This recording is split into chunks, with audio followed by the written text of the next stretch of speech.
안녕하세요. 한류 소식과 해외 반응을 소개하는 정치클래스TV입니다. 오늘은 점점 질이 떨어지는 넷플릭스 드라마들에 대해 이야기해보고 글로벌 OTT에서 가장 선전하고 있는 K-드라마에 대한 미국 영어권 시청자 반응까지 살펴보겠습니다. 요즘 자주 보는 댓글이 넷플릭스 드라마 중 볼만한 게 없다입니다. 그러면 이 상황이 비단 한국에서만 일어나는 현상일까요? 이 현상은 전 세계에서 일어나는 현상입니다. 그 현상을 증명하는 것은 바로 오늘 날짜 플리스페트롤 순위를 보면 바로 증명이 됩니다. 과거 넷플릭스가 잘 나가던 시절 2-3년 전만 해도 1위에 오른 드라마들이 K-드라마이건 미드이건 스페인 드라마이건 관계없이 시청자들은 드라마를 보며 만족감을 얻었습니다. 결국 그래 이 드라마 1위 할만해입니다. 하지만 최근 넷플릭스에 올라와 1위를 찍고 내려간 드라마들을 가만히 생각해보면 생각이 나는 드라마들이 없습니다. 그만큼 존재감이 없는 것입니다. 그것은 이 드라마들을 시청자들이 평가하는 평점 사이트에서 바로 반응이 나오는데 오늘 날짜에서 1위에 오른 영국 드라마 슈퍼셀은 플리스페트롤에 표시되지 않고 있지만 IMDb 평가에서는 6.9점으로 최소 만족의 기준인 7점을 넘지 못하고 있습니다. 2위에 올라있는 미드 그 남자는 1000명의 자식이 있다도 플리스페트롤의 평점이 생략되어 있지만 IMDb 평점을 살펴보면 6.6점으로 평점이 낮습니다. 영화는 어떨까요? 1위를 하고 있는 비벌리 힐스 캅 XLF의 평점 또한 6.6점으로 형편이 없습니다.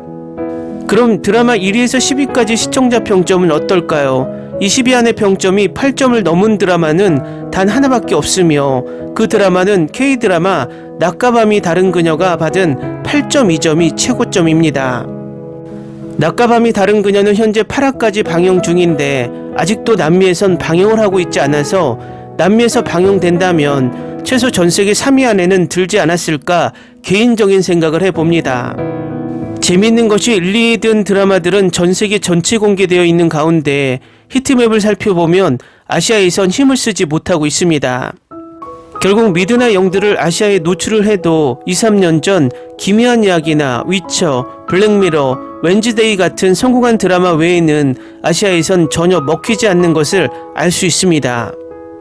그러면 넷플릭스가 왜 드라마의 질이 계속 떨어지는 걸까요? 이것은 전적인 저의 개인적인 분석입니다.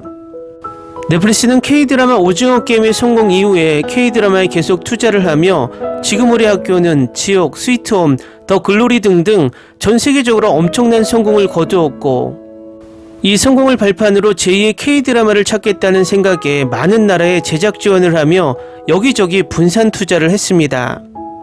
결과적으로 경제 원칙에 따라 달걀을 한 바구니에 담지 말라처럼 K-드라마로 이득을 본 이익을 K-드라마에 재투자하는 것이 아니라 그 돈으로 여러 나라에 제작 투자를 하기 시작했고 그 첫 번째 투자 나라가 바로 일본입니다. 하지만 일본은 애니 외에는 넷플릭스가 막대한 투자를 했음에도 불구하고 RCN 보드랜드 이후 뚜렷하게 성공한 드라마를 내놓지 못하고 최근 방영된 영화 시티헌터까지 기분 좋게 말아먹었습니다. 그리고 여러 나라에서 이런저런 넷플릭스가 투자한 오리지널 드라마들이 우후죽순처럼 나오고 있지만 기존의 드라마 제작 인프라가 부족한 나라에서 생산된 드라마들은 전 세계 시청자들을 만족시키지 못하고 있다는 것입니다. 그 결과가 넷플릭스 드라마의 질적 저하를 가져왔고 그 질적 저하는 넷플릭스에 올라온 드라마들의 평점으로 방증이 됩니다. 넷플릭스는 지금 딜레마에 빠진 것 같습니다. 넷플릭스의 효자 콘텐츠인 K-드라마를 키우자니 자신들이 기반을 닦아놓은 북미와 유럽까지 K-드라마가 장악해 호랑이 자식을 키운 느낌이 들고 제2의 K-드라마를 키워보려고 노력하지만 제대로 되지 않고 막대한 투자를 한 일본 콘텐츠는 지금 디즈니 플러스를 견제하기 위해 일부 애니에서만 성과를 거두고 있지 드라마는 죽을 쓰고 있습니다. 그렇지만 정말 현미경으로 세세하게 들여다보면 일본 애니도 큰 성공을 거두고 있지 못합니다.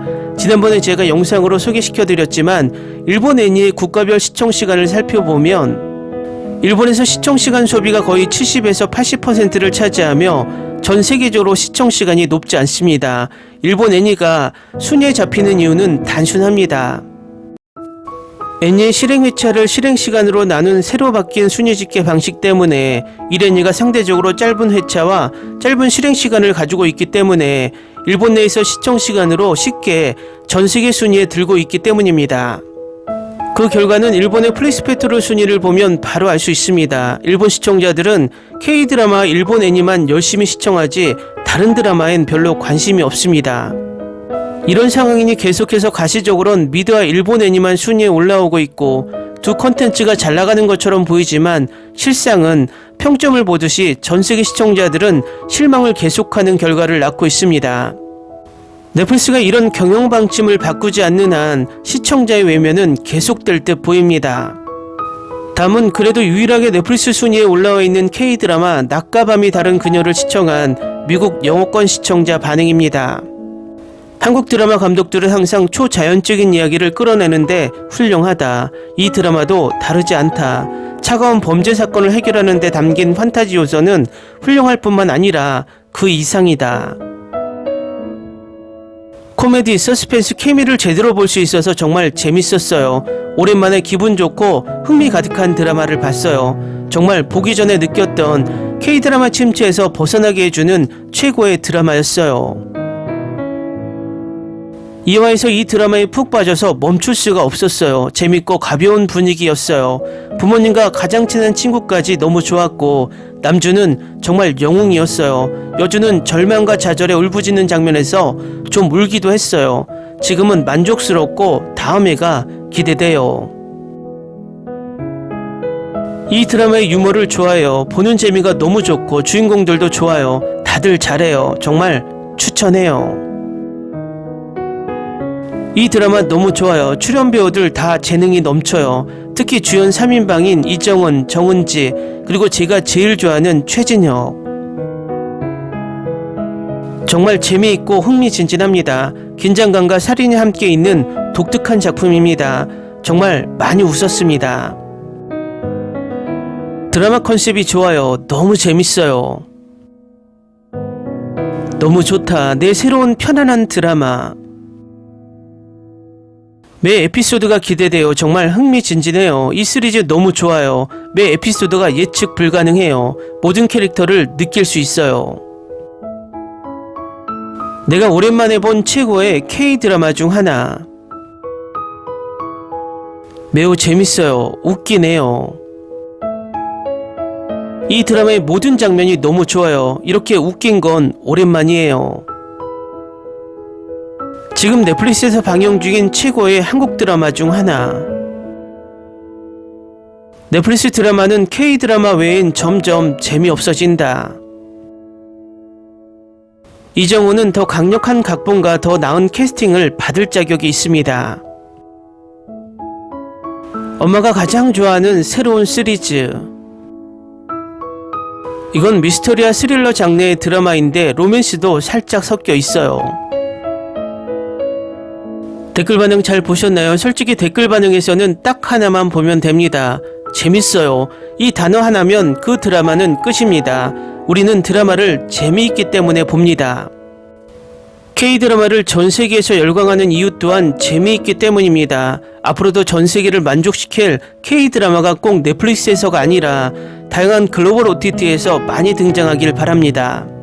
한류 클래스TV는 한류 외신과 해외 반응을 꾸준히 쫓아가 보겠습니다. 재밌게 잘 보셨나요? 여러분의 구독, 좋아요, 댓글, 알림 설정은 컨텐츠 제작에 큰 힘이 됩니다. 그리고 항상 하시는 일마다 대박 나시고 행복하시길 바랍니다.